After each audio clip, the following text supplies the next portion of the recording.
अस्सलाम वालेकुम रहमतुल्लाहि व बरकातुहू। मैं हूं सैयद अब्दुल वहाब शाह और आप देख रहे हैं नुक्ता गाइड्स चैनल। नाज़रीन, आजकल पॉडकास्ट का दौर है। यूट्यूब पर पॉडकास्ट होती हैं और उसमें ये होता है कि एक यूट्यूबर किसी मेहमान को बुलाता है, किसी ख़ास टॉपिक पर उससे बात करता है और इसमें ज़्यादातर टॉपिक जो है वो उसी शख्स की ज़िंदगी से मुतल्लक़ या उसके शोबे से मुतल्लक़ होते हैं या उसकी जो महारत होती है उससे मुतल्लिक़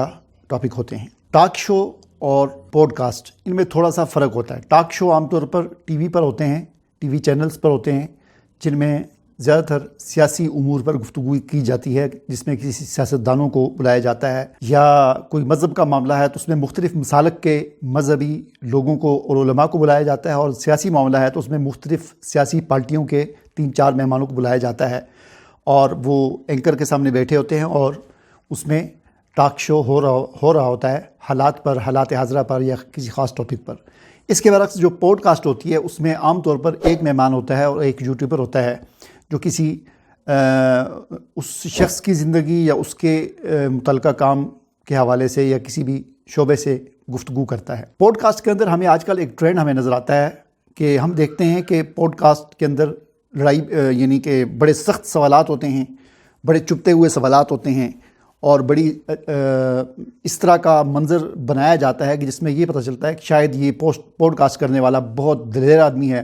बड़े चुभते हुए सवालात करता है, बड़े सख्त सवालात करता है। तो इस हवाले से आपको आज मैंने थोड़ी सी ये आगाही देनी थी कि ये प्रोग्राम पॉडकास्ट इस तरह के जितने भी होते हैं ये ख़ुद से बनाए हुए होते हैं, यानी इनमें पूरी प्लानिंग के साथ ये सब कुछ किया होता है। सवालात पहले से तय होते हैं, जो मेहमान होता है उसको बता दिया जाता है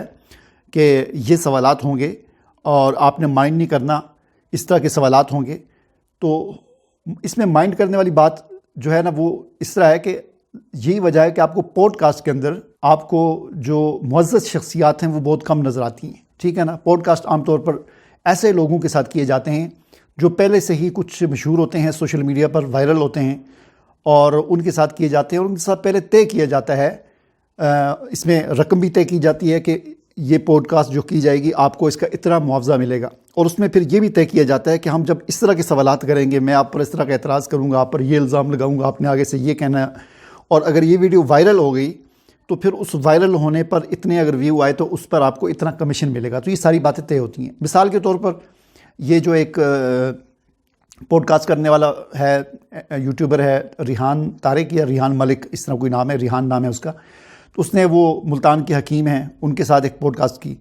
इसी तरह फिर उसके बाद उससे पहले भी कुछ इस तरह के लोगों से की, कुछ मशहूर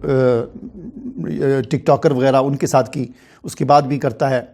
और इसी तरह इरशाद भट्टी है, एक तो वो टॉक शो करता है चैनल पर, यूट्यूब उस पर टीवी चैनल पर, वो और तरह के होते हैं, लेकिन जब वो पॉडकास्ट करता है तो उसमें वो कुछ और तरह की होती हैं, ठीक है ना। तो उसमें वो जिस किस्म के सवालात करता है तो ऐसा नहीं है कि वो अचानक सवाल कर देता है, बल्कि वो पहले से तय करता है, उनको बताता है कि मैं आप पर ये एतराज़ करूँगा, आपने माइंड नहीं करना, ठीक है ना। अब इसमें दो चीज़ें हैं। इसमें एक तो होते हैं कि कुछ मुअज़्ज़ज़ शख्सियात होती हैं, उनके इंटरव्यू किए जाते हैं, जिस तरह के इरशाद भट्टी ने शुरू में किए काफ़ी सारे मुअज़्ज़ज़ लोगों के, जिसमें उलमा भी हैं, मजहबी लोग भी हैं, कुछ इस तरह के। तो उसमें पहले बता देता है कि आपने माइंड नहीं करना, मैं ये सवाल करूँगा, बाकी जो है ये बस ऐसा नहीं है कि मैं कोई आपको दिल से बुरा समझता हूँ या आप पर कोई इतराज़ कर रहा हूँ। तो ये चीज़ पहले से तय की जाती है। दूसरी पॉडकास्ट रिहान तारिक या रिहान मलिक जो है उसकी होती हैं, तो उनमें बाकायदा इन टिकटॉकर्स को जो आते हैं रिहान के पास, उनको मुआवजा दिया जाता है, पैसे दिए जाते हैं लाखों में, और फिर व्यू अगर ज़्यादा आए तो उसका कमीशन भी सेट किया जाता है। यही वजह है कि वो हकीम के साथ जो पॉडकास्ट हुई उसके अंदर आपने देखा कि किस किस्म की बातें हुई, रिहान की तरफ से किस किस्म के सवालात हुए, हकीम की तरफ से किस किस्म के जवाबात दिए गए, और फिर उसमें पूरी प्लानिंग के साथ ये तय किया गया कि ये पॉडकास्ट ख़त्म होगी तो उसके बाद जाकर आपने अपने साथ एक वकील को खड़े करके एक वीडियो अपलोड करनी है कि रिहान ने मेरे साथ जो पॉडकास्ट की है उसमें मेरे साथ धोखा किया उसने, मैं उस पर केस करने लगा हूँ, कचहरी में उसके ख़िलाफ़ जो है अदालत में दरख्वास्त दायर करने लगा हूँ, और इस तरह उस वीडियो को आपने अपलोड करना है। तो उससे और ज़्यादा लोगों में तजस्सुस पैदा होगा कि पता नहीं क्या बातें हुई हैं उसमें कि हकीम साहब को अदालत में दरख्वास्त देनी पड़ गई है रिहान के ख़िलाफ़। तो इस तरह बाकायदा उसने ये काम किया, कोई दरख्वास्त नहीं दी, कुछ नहीं दिया, ये सारा एक प्लानिंग थी उसको वायरल करने के लिए। तो अर्ज़ करने का मकसद ये है कि اس قسم کی جتنی بھی پوڈ کاسٹ ہوتی ہیں ان میں آپ نشان حیدر نہ دیا کریں اس کو پوڈ کاسٹ کرنے والے کو، شاید کوئی بہت بہادر ہے، کوئی بہادری شادری نہیں ہوتی، یہ صرف پیسہ کمانے کا ایک ڈھنگ ہے،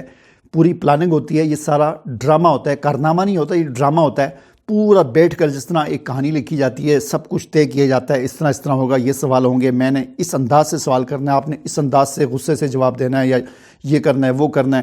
پھر پوڈ کاسٹ ہونے کے بعد جب یہ ویڈیو اپلوڈ ہوگی تو پھر آپ نے کیا کرنا ہے اور میں نے کیا کرنا ہے، اور اس کو ہم نے وائرل کرنا ہے، ٹھیک ہے نا؟ تو اس میں کوئی بہادری والی بات نہیں ہوتی، یہ سب مصنوعی چیزیں ہوتی ہیں، فرضی چیزیں ہوتی ہیں، بنی بنائی چیزیں ہوتی ہیں، ٹھیک ہے؟ مجھے اجازت دیجیے، اللہ حافظ۔